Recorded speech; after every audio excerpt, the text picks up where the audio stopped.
After California, I appreciate you coming into the office and meeting with me, given the number of hazardous materials site in my district in Northern California. But when this incident happened, the incident lasted for 95 minutes. NTSB came back and said that that was a contributing factor to the fact that 70 homes were lost and 8 people's lives were lost. It's a continuing concern. Certainly we have our own unique seismic issues we have to deal with in California.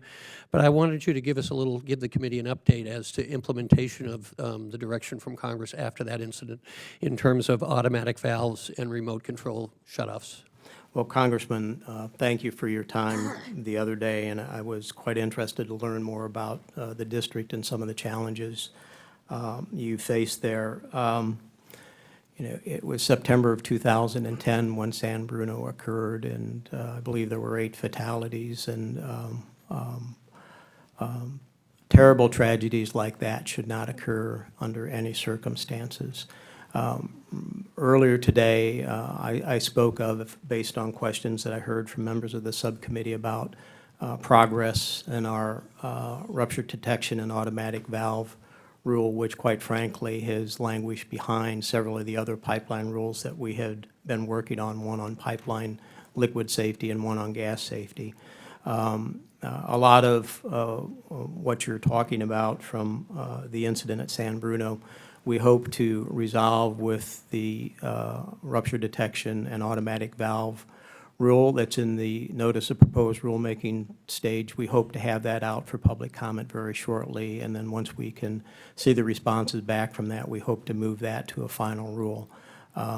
We know we've got some work to do there. We know that the specter of the incident in San Bruno is still something that we talk about quite often at PHMSA, and our need to do more to make sure that we never have a repeat of an incident like that.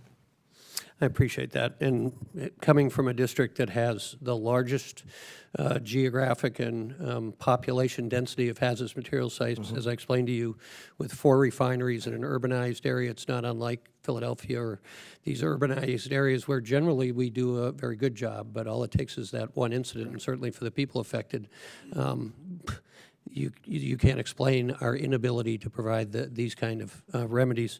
For NTSB, have there been other incidents, Ms. Somanine? I'm sorry I wasn't here for Mr. Davis's dialogue, and I'll be happy to text Mr. Capuano if you'd like.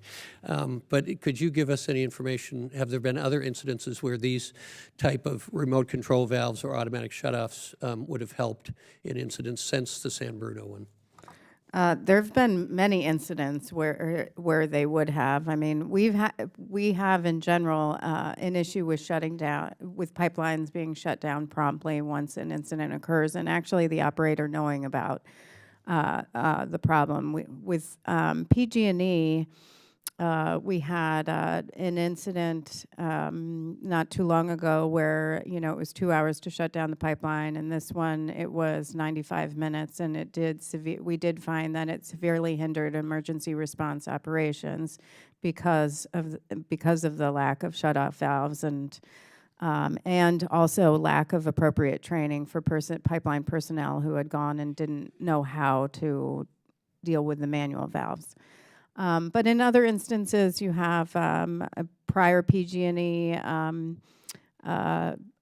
incidents where it took them 2 hours and 45 minutes to shut it down, or 9 hours, or you had a Centerville, Virginia incident, which was 2 hours. So, and then certainly in the Enbridge pipeline incident in Marshall, Michigan, that was 17 hours. So I think the history on pipeline accidents is we need to be able to detect a leak properly and then to shut down the pipeline. And, automatic and remote shutoff valves sort of take the human out of the equation. I will say the recent Merrimack Valley incident where you had manual valves, and while Columbia Gas was able to shut down the regulator station within 3 hours, they were not able to turn off the gas for 3 hours. So that also contributes to significant issues. It'd be helpful for me, and I assume the committee, any kind of updates you could provide on a timeline, because it's certainly urgent for those of us who live in these areas with urban areas and the high concentration of pipelines. Thank you, Mr. Chairman. I yield back. Sure. The chair will now recognize the vice chair of the full committee, Mr. Carbajal.